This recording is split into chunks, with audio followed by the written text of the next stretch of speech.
ខ្ញុំអព្រោះរកព្រះហាតីទ្រង់ឃើញក្តីស្រឡាញ់នៃព្រះរំលាយប្រាថ្នាខ្ញុំនំក្រុមអ្វីคล้ายទៅជាស្រោមមកក្នុងពន្លឺនៃទ្រង់ម្ដងទៀតពេលខ្ញុំមើលភាពបរិសុទ្ធនៃទ្រង់ឃើញពេលខ្ញុំសំលឹងមើលក្តីស្រឡាញ់នៃព្រះក្រុមអ្វីคล้ายទៅជាស្រមមកក្នុងពន្លឺនៃទ្រង់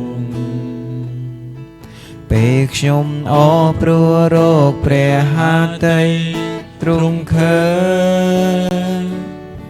ក្តីស្រឡាញ់នៃព្រះរំលាយប្រាថ្នា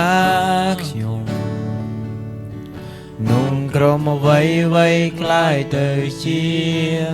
ស្រមល់ក្នុងពន្លឺនៃទ្រង់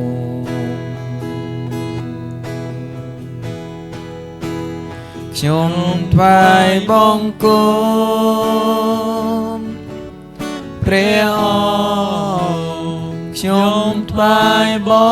ង្គំព្រះអង្គជីវិតខ្ញុំសម្រាប់ថ្វាយបង្គំព្រះអង្គ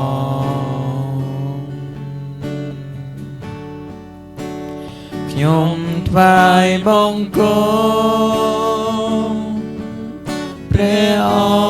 ង្គខ្ញុំថ្វាយបង្គំព្រះអង្គជីវិតខ្ញុំសម្រាប់ថ្វាយបង្គំព្រះអង្គ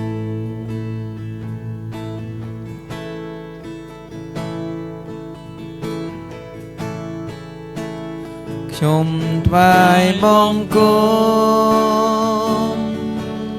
ព្រះអង្គខ្ញុំថ្វាយបង្គំព្រះអង្គជីវិតខ្ញុំសម្រាប់ថ្វាយបង្គំព្រះអង្គខ្ញុំថ្វាយបង្គំ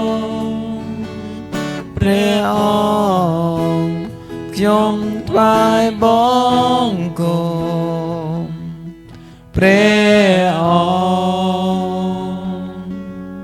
គជីវិតខ្ញុំសម្រាប់ថ្វាយបង្គំព្រះអង